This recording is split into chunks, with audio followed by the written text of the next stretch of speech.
Hi everyone, Anita here, More Time to Chalk, and today I'm going to do a Christmas door hanger. This is an ornament shape that I got at the Dollar Tree. There was a design on it, I did remove it, but I kind of left the other layer paper on it just for texture. I'm going to make my little ferrule, like the top part to look, and I'm going to use some stencil, and these are from Tim Holtz collection. It's called Flourish, and this one is Speckles. So let's get crafting. Okay, I'll be using the sage green, and I did do the sides. I did 2 coats in the front and 2 coats in the back. And again, I left the paper on it just to give that extra texture when I'm going to do the stenciling. I really like this green. So there's the both sides. Now I'm going to base coat the top ferrule and the back of the ornament with the slate. And I did do 2 coats. I didn't do the front on the ornament because it's going to be covered with that piece anyways. Nice. Okay, I'm going to dry it. And then to make it a rustic look, I'm going to put some Mod Podge on top of that. And really make sure that you apply enough.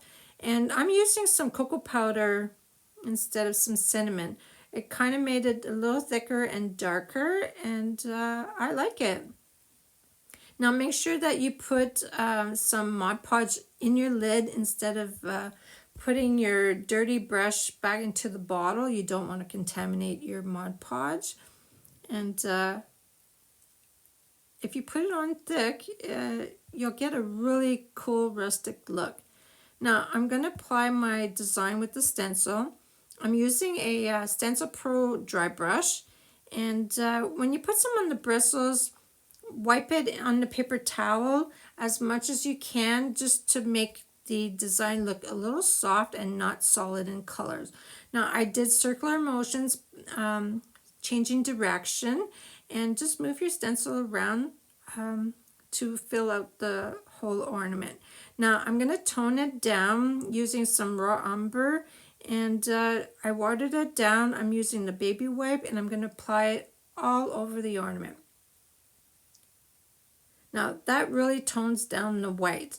Use a paper towel after and just wipe all that excess brown, and there you go.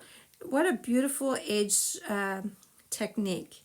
Now I'm going to do some little specks on the top to make it look like some snow on the top, and I'm using some modeling paste and my palette knife, and I'm only going to do it on the top part. I'm not doing the whole ornament. Also, I'm going to do that for the little top ferrule so that also looks like it has some snowflakes on it. So when the paste dries, it's not going to be as white. It's going to change color.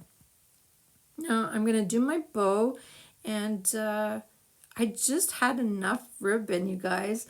I did one tail. I'm going to cut it. I'm going to fold another little piece to make like the top part. And I kept a little piece so that I can fold it, and I wrap it around the center of my bow.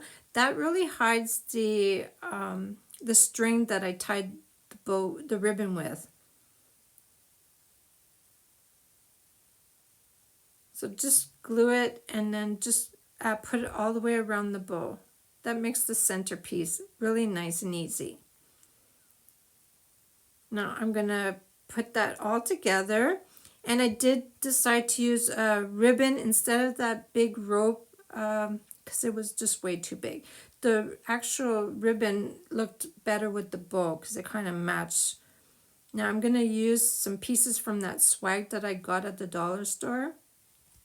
And those hollies with the little fake snow on it turned out pretty good. Now I'm going to use 2 sets of those cranberries, and that pine cone was just way too big, so I'm not going to use that. I'm going to use some acorn instead. Now what do you think? I hope this really inspires you to make one, And you guys, I love it. The green, it was a perfect color, and the red cranberries just brings that right out. So there's my acorn. I decided to use two of those, and one on top of the other. And you guys, make sure that you follow me for more ideas. Thanks for watching. See you next time.